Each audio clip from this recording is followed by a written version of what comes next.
Makna berserah diri di sini adalah semua apapun yang telah diberikan dalam bentuk nikmat dari Allah. Semua cobaan pun dari Allah. Dan itu pasti Allah karena sayang dengan kita sebagaimana sudah saya jelaskan contoh tadi. Jadi jangan pernah berpikir Bapak Ibu sekalian kalau cobaan sedang datang, oh ini berarti buruk buat saya. Enggak. Justru itu peringatan, itu bentuk kasih sayang Allah kepada kita. Kita jadi merasa, oh ternyata saya manusia, butuh kepada Allah. Kalau Bapak Ibu bisa tiap hari terus bergantung sama Allah, mungkin nggak ada cobaan.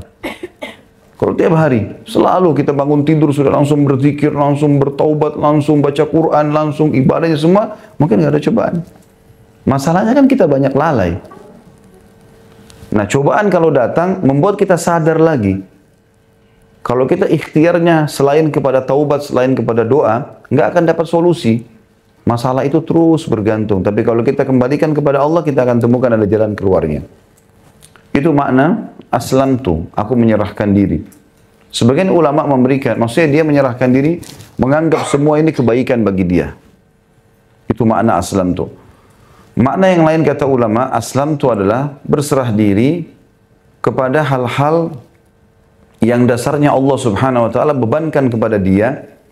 Seperti misalnya orang lahir dalam keadaan cacat, ya. Atau orang ditipu oleh orang lain, ya. Atau apa saja, maka dia juga berserah diri di situ. Ya. Artinya dia yakin Allah Subhanahu wa taala akan memberikan kepada dia jalan keluar. Potongan kedua, wabika amantu, kepadamu lah aku beriman.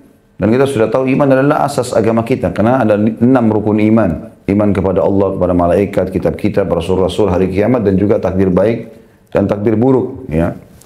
Dan makna daripada wabika amantu, artinya aku beriman bahwasanya semua ini adalah ciptaanmu ya Allah.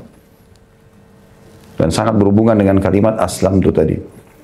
Potongan ketiga, wa alaika tawakkaltu, dan kepadamu lah aku bertawakal. Sekarang aku sudah dicoba, aku akan ikhtiar ya Allah. Selebihnya aku serahkan kepadamu. Itu makna wa alaika tawakkaltu, dan sudah kita jelaskan makna tawakal tentunya dari awal bahasan kita. Dan hadis Nabi SAW banyak sekali berhubungan dengan tawakal, di antaranya hadis Bukhari. Kalau kalian betul-betul bertawakal kepada Allah, dalam hadis ini dikatakan hakku tawakkuli. Tawakal yang betul-betul luar biasa. Pokoknya yakin sama Allah, Allah akan bantu. Yang penting saya sudah ikhtiar. Maka kata Nabi SAW, Allah pasti memberikan kepada kalian rezeki sebagaimana induk burung yang keluar di pagi hari mencarikan makanan buat anaknya yang disarang, lalu dia kembali sore hari sudah membawakan makanan untuknya. Memang butuh tawakal. Ya. Pasrah kepada Allah Subhanahu wa taala. Tapi setelah ikhtiar. Dan sudah kita jelaskan bedanya tawakal sama tawakul. Ya. Kalau tawakul berserah diri kepada Allah tanpa ikhtiar, dan itu salah. Potongan keempat, wa ilaika anabtu. Makna anabtu di situ adalah kepadamu aku kembali, maksudnya mengembalikan urusanku. Ya. Apapun sifatnya, ya. Apapun perkara, sekecil sampai sebesar apapun kembali kepada Allah. Masalah kecil, pengen keluar rumah, supaya Allah mudahkan, ya Allah mudahkan supaya lancar, tidak macet. Pengen ke satu tempat, ya Allah mudahin parkiran buat saya. Hal-hal kecil yang kadang-kadang orang tidak fikir. Itu makna inabah. Kembali kepada Allah walaupun pada hal-hal yang kecil. Dan memang Allah sudah ajar kita itu kan. Mau minum, baca bismillah. Minum hal yang sederhana, tiap hari kita lakukan.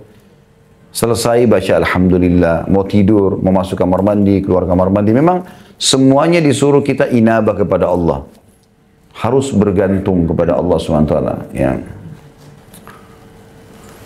Kemudian wabika khasamtu, ada angka kecil 105. Lihat ya. Lihat nggak? Di bawah ada tulisan itu. Maksudnya dengan musuh-musuh agama. Kalaupun kita harus keluar berperang, memang karena itu musuhnya Allah. Karena mereka keluar ingin memerangi agamanya Allah, maka kita perangi mereka. Itu makna umumnya. Makna khususnya adalah, aku akan memusuhi siapapun yang engkau suruh musuhi dari ahli maksiat. Ahli maksiat, orang yang berbuat dosa dalam terang-terangan melakukan maksiatnya. Maka akan musuhi perbuatan maksiatnya karena engkau melarangnya ya Allah. Itu makna lain. Jadi makna globalnya adalah, aku keluar menyerang musuh-musuh yang membenci agamamu ya Allah. Itu kan, seperti jihad. Kemudian makna khususnya adalah, aku akan memusuhi semua maksiat yang sudah engkau larang. Sehingga kita memusuhi pun orang yang melakukannya bukan karena fisiknya tapi karena perbuatannya. Kalau dia sudah tinggalkan tentu saja kita tetap kembali bermuamalah dengan dia dengan baik tentunya. Selanjutnya, Allahumma a'udhu bi'izzatika. Ya Allah, aku berlindung dengan kemahamuliaanmu. Bisa diartikan juga izzah, keperkasaan. Tapi kalau aziz, dalam bahasa Arab, kalau diterjemahkan manusia sebenarnya lebih mulia. Mulia dan terhormat. Salah satu sifat Allah adalah Al-Aziz. Allah itu mulia dan terhormat. Ya. Artinya kalau dinisbatkan kepada Allah sifat izzah ini, itu tidak akan pernah terhina atau tidak pernah dihina selamanya. Allah subhanahu wa ta'ala selalu mulia. Segelintir dari makhluknya saja yang kufur kepadanya. Mayoritas makhluk semuanya beriman. Malaikat, langit, bumi, tumbuh-tumbuhan, hewan-hewan. Bahkan mayoritas dari manusia sama jin beriman kepada Allah. Sebagian kecil dari jin dan manusia membangkang. Yang lainnya semua beriman. Semuanya ini mengetahui kalau dia punya pencipta Allah subhanahu wa ta'ala. La ilaha illa ant, kalimat yang paling mulia tentunya, kalimat tauhid. Tidak ada Tuhan yang berhak disembah kecuali Engkau. Maknanya adalah, aku tidak mungkin bergantung kepada selain Engkau ya Allah. Antudillani, agar Engkau tidak menyesatkanku. Di sini muncul pertanyaan, apakah memang Allah akan menyesatkan? Ya, jawabannya. Yahdi man yasha wa yudhillu man yasha. Allah memberikan petunjuk siapa yang dia suka, Allah sesatkan siapa yang dia suka. Tetapi Allah menyesatkan siapa yang dia suka ini dengan kemahaadilannya. Jangan bayangkan seperti kita manusia. Kita kalau marah sama seseorang, lalu kita menghukumnya, itu berbeda dengan Allah SWT. Kalau kita kena emosi, karena ego, ya, karena mungkin kezaliman, kalau Allah tidak. Dengan kemahaadilannya. Seperti misalnya kasus umat-umat sebelum kita yang telah Allah binasakan. Kaum Thamud, kaumnya Nabi Saleh, kaum Ad, kaumnya Nabi Hud, Fir'aun, kaumnya Nabi Musa, Namrud dan wilayah Babilonia, kaumnya Nabi Ibrahim. Semua ini kaum negeri Sodom, kaumnya Nabi Lut, Allah binasakan karena mereka sudah diperingatkan oleh Rasul. Utusan-utusan Allah ini bertahun-tahun tidak mau dengar. Maka Allah SWT sesatkan mereka sekalian. Ya. Makna sesatkan di sini, Allah di akhir-akhir setelah peringatan-peringatan terakhir sampai kepada mereka, mereka tidak mau, maka Allah tutup hati-hati mereka, sehingga mereka sama sekali tidak dapat hidayah lagi. Dan mereka sudah tidak punya kesempatan untuk taubat. Makanya umat-umat sebelum kita yang dihukum ini, mereka 3 hari, seminggu, sebelum binasa, itu Allah limpahkan nikmat yang luas pada mereka. Badannya makin sehat, mereka makin tertawa, ya. Hewan-hewan ternaknya makin sehat, tumbuh-tumbuh buah-buahannya makin subur. Cuaca enak. 3 hari, seminggu sebelum binasa itu. Maka mereka makin lalai. Allah SWT sesatkan mereka dengan itu. Karena Allah sudah tahu ini tidak akan pernah mau mengikuti petunjuk. Itu makna daripada dhalal atau antudillani. Dan Nabi SAW berlindung dengan itu. Jangan sampai ya Allah aku termasuk orang yang melanggar, tidak mau engah dengan peringatanmu, lalu kau sesatkan aku. Sehingga datanglah hukuman Allah. Karena hukuman Allah, Bapak Ibu sekalian, tidak akan datang kecuali pada orang yang sudah puncak pembangkangan. Ya, peringatan-peringatan datang, tadi saya kasih contoh tahapan-tahapannya. Nanti terakhir tetap ngotot lakukan, maka sekalian Allah hukum. Itu bahaya. Allah gunakan kalimat dalam Al-Quran tentang masalah ini, akhadnahum bagtah.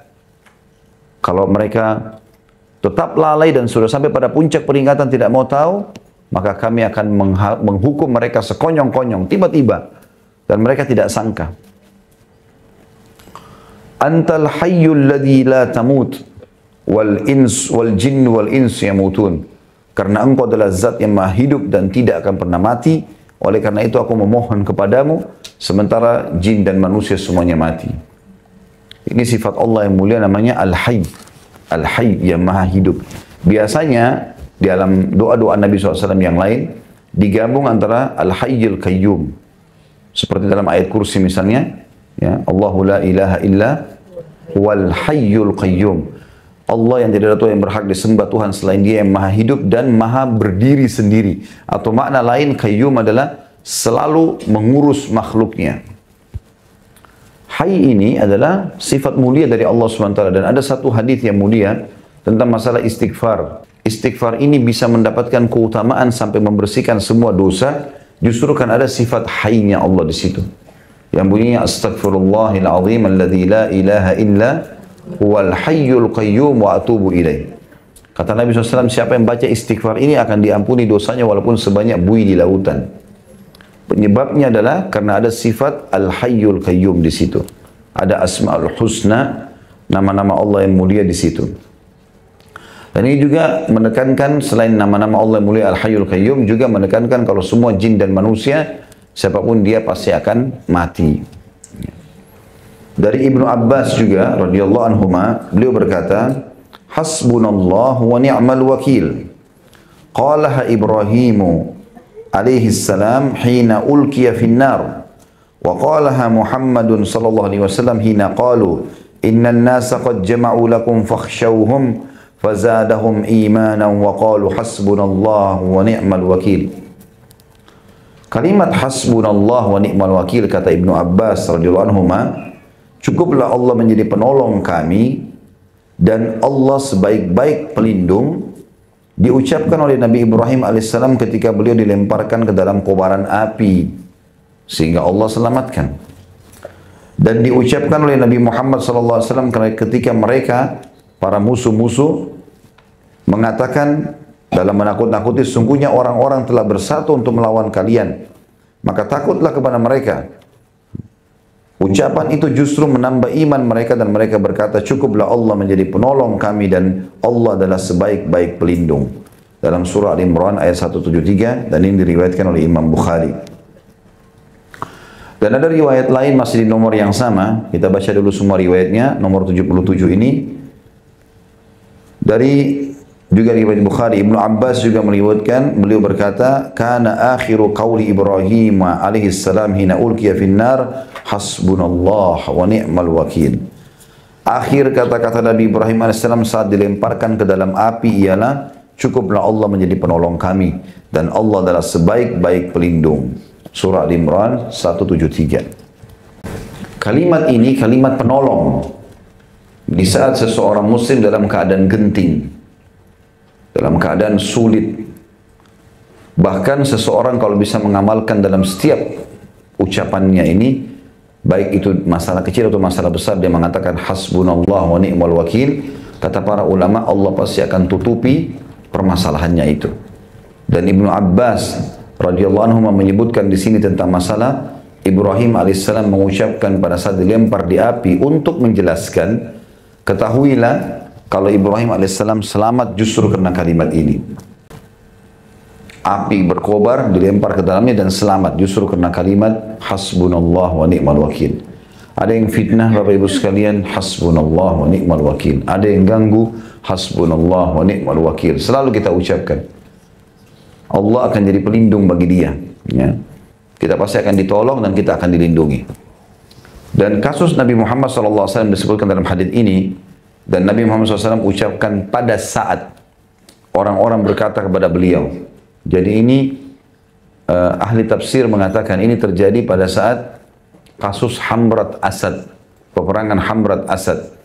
Jadi di perang Uhud Nabi SAW muslimin sempat terkalahkan dan luka-luka semua badannya. Ini pernah saya ceritakan kisahnya. Tidak ada satupun sahabat termasuk Nabi SAW kecuali luka. Dan minimal mereka punya 3 luka di badannya. Sabetan pedang, tombak, luka semuanya. Sampai ada sahabat gak bisa lagi jalan. Tinggal dipikul lalu dimasukkan ke dalam rumahnya.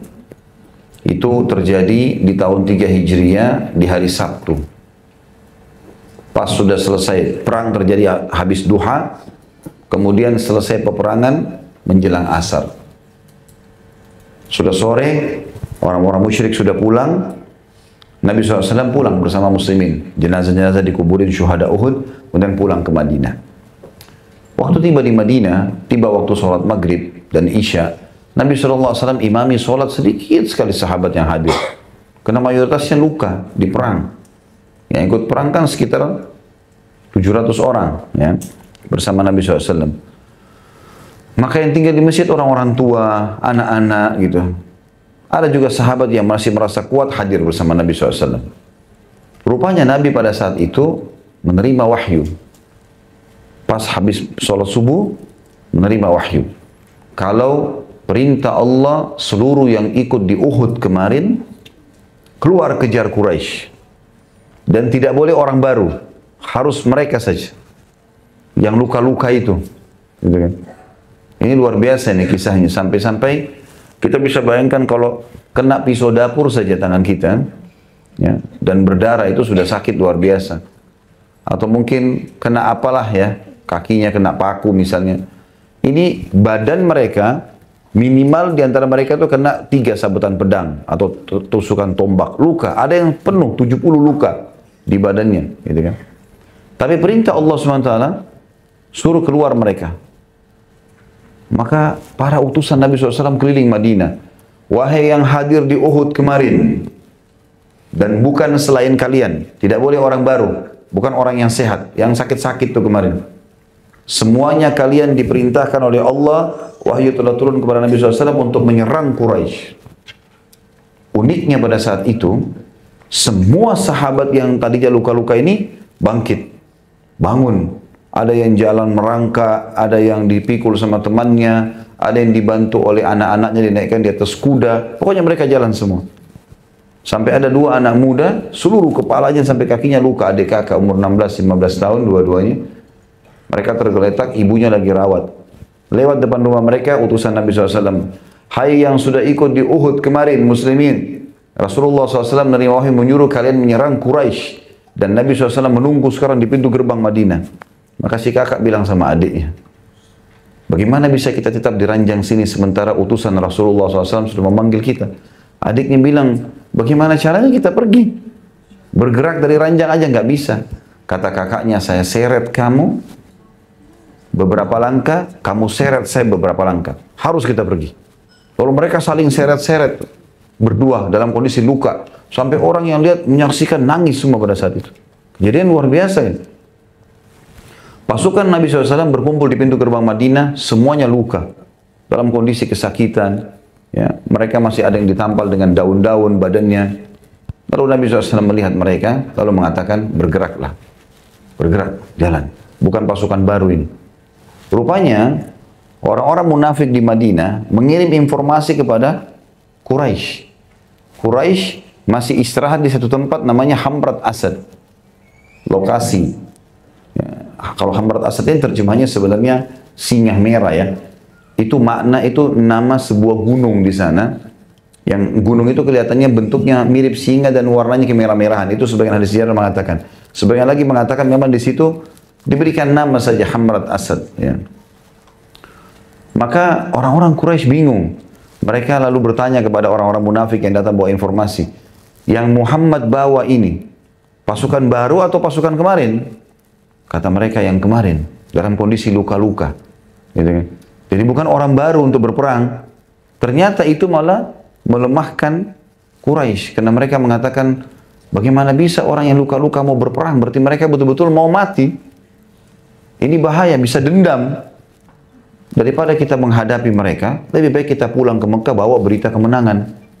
Lalu mereka mengutus beberapa orang menuju ke pasukan Nabi SAW untuk menakut-nakuti. Datanglah beberapa orang ke pasukan Nabi SAW lalu mengatakan, hai Muhammad, dari jauh, hai muslimin, kalian mau melawan lagi, kemarin kan sudah kalah. Gitu kan? Dan itu terjadi hari Ahadnya. Karena Nabi SAW keluar hari Ahad pagi. Quraisy juga sudah bergerak meninggalkan Hamrat Asad. Janganlah kalian melawan. Karena pasukan Quraisy 2.000 lebih. Pasukannya kan 3.000 orang. Ada korban beberapa orang. 2.900 pasukan Quraisy masih ada. Mereka sudah kuat dan mereka akan menyerang kalian. Supaya takut gitu. Ternyata seluruh sahabat bersama Nabi SAW itu 700 orang atau 630 orang. Karena ada 70 korban Uhud ya pada saat itu. Mengatakan hasbunallah wa ni'mal wakil. Allah sebaik-baik penolong dan pelindung. Itu makna daripada potongan perkataan Ibnu Abbas radhiyallahu anhu dan Nabi sallallahu alaihi wasallam ketika mereka mengatakan kepada Nabi SAW, ya, sesungguhnya orang-orang telah bersatu untuk melawan kalian. Artinya Quraisy akan kembali melawan. Maka takutlah kepada mereka, pulanglah ke Madinah sebelum kalian dibunuh semua. Maka ucapan itu justru menambah iman mereka, maksudnya para sahabat dan Nabi SAW, dan mereka mengatakan, cukuplah Allah menjadi pelindung kami dan Allah adalah sebaik-baik pelindung. Justru Allah membuat mereka ketakutan. Akhirnya orang-orang Quraisy pulang semua dan Nabi SAW tiba di Hamrat Asad pada saat itu dan berkemah di situ selama 3 hari untuk membuktikan pada Quraisy memang betul-betul mau berperang. Tentu banyak hikmahnya di sini. Hikmah yang pertama, perang Uhud adalah perang kedua Muslimin.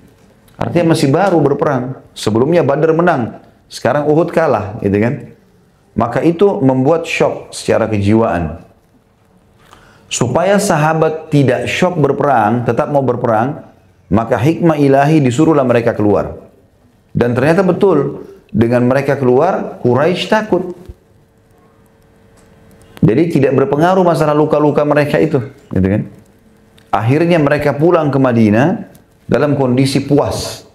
Walaupun mereka dikalah di Uhud, ternyata di Hamrat Asad mereka tunggu sampai 3 hari, Quraisy nggak berani datang. Maka menghidupkan kembali ma'nawiyah dalam bahasa Arab, artinya semangat itu kembali lagi hidup, ya, untuk berperang. Dan betul terjadi. Setelah itu para sahabat semangat lagi mengejar mati syahid. Yang kedua, hikmahnya adalah untuk membuktikan kepada para sahabat, kalaupun kalian sampai berperang dalam kondisi kalian luka-luka, tetap Allah akan berikan kemenangan pada saat itu. Kalau seandainya Quraisy kembali menghadapi muslimin di Hamrat Asad, maka Allah akan memastikan kemenangan walaupun mereka luka-luka dan akan terjadi korban yang besar pada Quraisy. Tapi karena mereka tidak kembali, maka Allah SWT memberikan ketenangan jiwa kepada muslimin dan menganggap sudah menang. Ya. Ketiga, memberikan hikmah kepada tentang kisah itu tentunya kepada para sahabat, kalau memang target seorang muslim adalah akhirat. Sekalian kalian sudah niat mati syahid, kejar surga, udah jangan setengah-setengah. Badan sudah luka sekalian. Gitu. Jadi mereka pun semangat pada saat itu mengejar mati syahidnya. Jadi kalimat ini Bapak Ibu sekalian gunakan dalam setiap keadaan. Hasbunallah wa ni'mal wakil. Hasbunallah wa ni'mal wakil. Selalu kita ucapkan. Apa saja kita merasa tidak nyaman, hasbunallah wa ni'mal wakil. Keinginan belum terpenuhi, ya, niat-niat belum tersampaikan, kaki belum sampai ke tujuan, ya, tangan belum sampai menjama. Hal itu adalah hal-hal yang merupakan hak kita dan keinginan yang baik. Maka hasbunallah wa ni'mal wakil. Ya.